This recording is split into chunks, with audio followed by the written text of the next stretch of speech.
Yung mata niya color green. Totoo. Binagay niya. Green bones. Diba? Sir Nicky, please, let us know about Green Bones.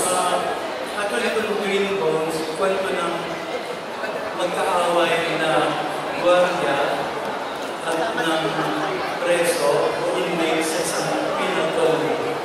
Pero hindi nila na-realize na kapwa sila nakakulong.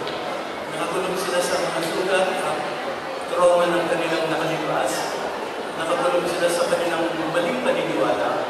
And eventually, they will realize na kailangan nilang dalawang magtulungan, even if magkaaway sila, upang mapalaya nila ang bawat isa.